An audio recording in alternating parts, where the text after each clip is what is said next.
常之開心可以嚟到呢個台上面，以一個畢業生嘅身份同大家一齊分享下。正如校監所講，我係1984年呢度嘅下午校畢業生。咁對於同學嚟講，可能仲唔明白，我哋以前係分開咗上午校、下午校。大家呢個校舍係叫千年校舍，所以咧其實係已經有好大嘅改進。而畢業40多年嚟咧，我亦都好好彩，我可以以何小畢業生校友呢個身份咧，喺香港呢個社會行咗40多年。而呢個畢業生嘅榮譽同埋信念咧，其實咧我哋近年咧要更加清晰，因為我哋而家有一句咁嘅標語金句：有國才有家，國家安全人人有責；有家才有我，家之安定人人共享。而何福堂小學呢個校園亦都係你哋嘅家。今日我可以企喺度，其實我咧亦都有一個好好嘅家，因為我咧就係一個無親家庭長大，我係跟住我嫲嫲大嘅。我嫲嫲咧其實就係楊松貴，咁所以點解我哋有楊松貴基金啦？咁今日咧我哋有好多家長喺度，各位畢業嘅同學，校監頭先提嘅説話，你真係要做，甚至可以即刻做。我記得我同我嫲嫲嘅溝通咧，我嫲嫲離開我嘅時候咧，大概係11年前，都唔係大概咧，係11年前。我嫲嫲離開我之前咧，大概佢喺佢100歲嘅時候咧，我就經常同佢溝通，用英文溝通。但係佢係好獨。記唔記得點樣講 I love you 啊？所以咧，我哋溝通咧就係講3個英文字嘅啫。我每日早午晚都會。太太 I love you。係啦 ，I love you。講一句 I love you。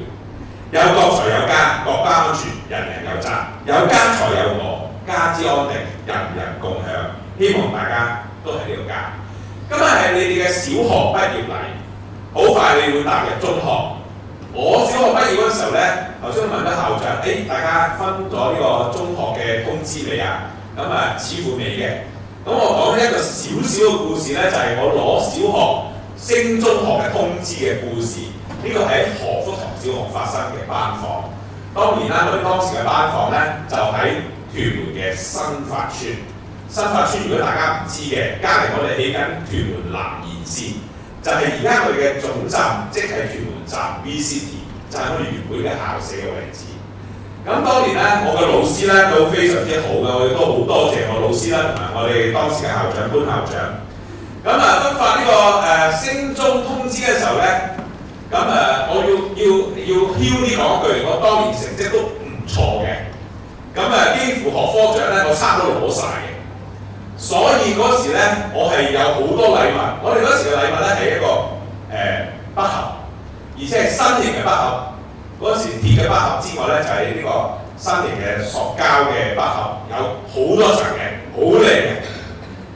咁講咗呢個背景之後咧，我聽到老師當時我班主任話，咁一路讀唔同嘅人讀呢個學校。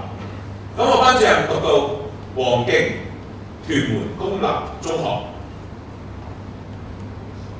我好開心，我喊咗出嚟。咁老師就好呆住望住我，咁前面我都講咗啦，我成績都算唔錯嘅，起碼喺小學嚟講，我係算係非常之前列㗎啦。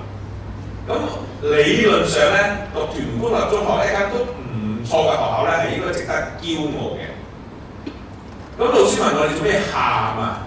我話老師，如果我讀屯門公立中學咧，我係冇錢返學嘅，因為我住喺新發村。我話我填報嘅係屯門呂明垂，當時仲叫工業中學。咁老師望一望，對唔住，睇錯咗下一行，黃徑屯門呂明垂官立中學。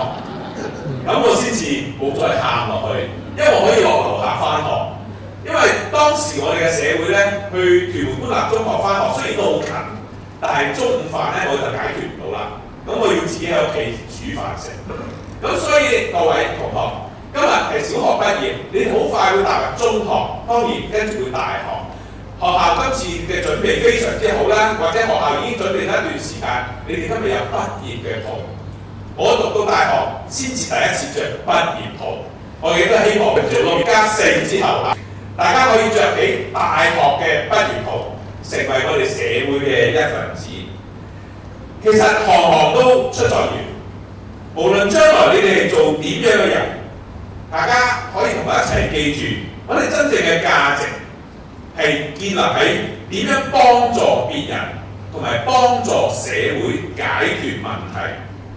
如果你未來你可以成為企業家，亦都可以成為校長、老師咁樣作育英才，亦都當然可以同我一樣，我喺地區工作。今日我亦都有見到我同事區議員喺下面。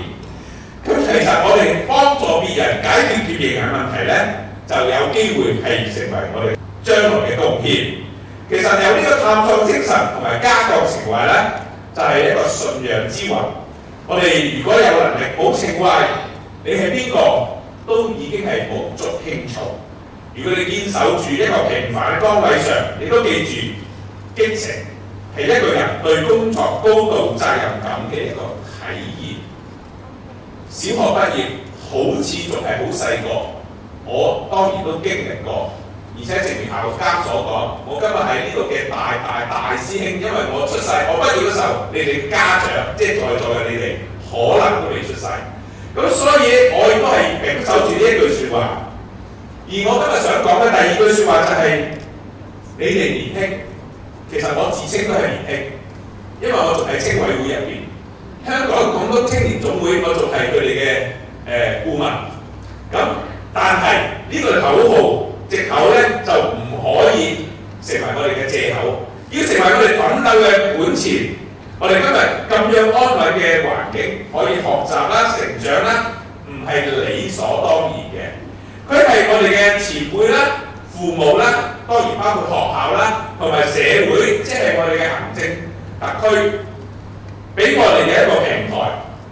如果我哋將來生活有少少嘅苦，真係唔好擔心。咁我細個咧，其實咧喺輕鐵未起之前咧，我嘅工作咧之一就係去執爛銅爛鐵，因為要開飯。我當然我頭先講我同我嘅嫲嫲長大，所以咧我要好細個要靠自己揾食咧，去揾我自己嘅生活費。我喺小學4年班開始咧，我就冇攞過家用㗎啦，全部都係自己生活。咁所以希望大家唔好有少少嘅困難咧成為藉口，攰少少都唔緊要。當然食少少嘅虧，少少虧亦都冇問題，因為你哋有嘅就係青春，唔好咁計較呢個得失，而攞到呢個價值咧，將來咧係會為你喺社會上嘅進步會一個好好嘅一個契機。喺第三句説話咧，我想同大家講，世界係不斷咁變。我哋細個未必會諗到美國、伊朗嘅戰爭，未必會諗到俄羅斯、烏克蘭嘅戰爭。而我哋希望我哋唔希望有呢個戰爭，所以我哋希望我哋大家都可以和而不同嘅智慧。老子曾經咁講過：道可道，非常道。意思就係世間萬物都喺度不斷變化，冇乜嘢係一成不變嘅。進入中學之後，你哋會遇到新嘅同學、新嘅老師、新嘅環境，每個人都會有唔同嘅想法同埋習慣。我哋嘅先輩孔子亦都講過：君子和而不同。